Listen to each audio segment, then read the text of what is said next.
வெளிநாடு ஒன்றுக்கு ஊழியத்துக்கு போயிருந்த போது ஒரு அன்பான சகோதரர் அவருடைய வீட்டிலே எங்களை தங்க வைத்திருந்தாராம். அந்த வீட்டுக்கு அழைச்சிட்டு போன அந்த தெருகு குறுகினரு, எங்க பார்த்தாலும் ஜன கூட்டம், ஒரு மாதிரி கலவர பூமி மாதிரி இருக்குது. வீட்டுக்குள்ள வேகமா கூட்டிட்டு போயிட்டாங்க. வீட்டு விட்டு வெளியே வந்துடக்கூடாது, வெளியே இறங்கினாலே பிரச்சனை தான், இது ஒரு சரியான இடமே இல்லை பிரதர், எங்களுக்கு இந்த இடம் அமைதி இல்லாத இடம், ரவுடிகள் குடிகாரங்க துன்மார்க்கர் சுற்றி திரிகிற இடம், வீட்டுக்குள்ள இருக்க வரைக்கும் சேஃப், வெளியே இறங்கினாலே பயமா தான் இருக்கும்னு சொன்னாங்க. இந்த மாதிரி இடத்துல இந்த ஆண்டவர் மாற்றி எங்களுக்கு ஒரு நல்ல அமைதியான சூழ்நிலை தரணும், ஜெபிங்கன்னு சொன்னாங்க. உண்மையிலே அது ஒரு வேதனையான, ஒரு சந்தோஷமா வாழ முடியாத சூழ்நிலை தான். பயந்து அவங்களுக்காக ஜெபித்துட்டு வந்தோம்.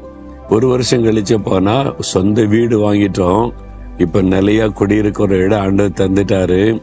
அந்த இடத்தை கூட்டு போனா ரொம்ப அமைதியா இருக்கு. ரோடு பெருசா இருக்குது, நல்ல மரங்கள் இருக்குது, செடிகள் இருக்குது, வீட்டுக்கு வெளியில ஒரு அமைதியான சூழ்நிலை.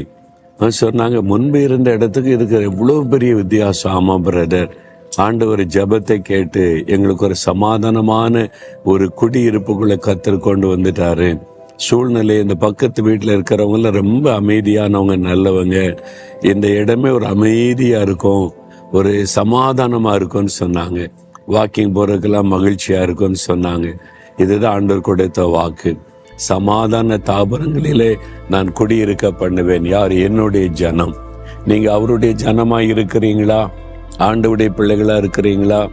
தேவ ஜனம்னா எப்படி இருக்கணும்? அவர் பரிசுத்தமுள்ளவரா இருக்க போல பரிசுத்தமா இருக்கணும். அவர் அன்புள்ளவரா இருக்கிறத போல அன்பா இருக்கணும். அவர் சாந்தமா இருக்கிற மாதிரி சாந்தமா இருக்கணும். அப்பதானே தேவ ஜனன் சொல்ல முடியும். இஷ்டப்படி பாவத்துல வாழ்ந்து கொண்டு நானும் தேவ ஜனந்தான், அவர் என்னை ஆசீர்வதிக்கணும்னு எப்படி முடியும்?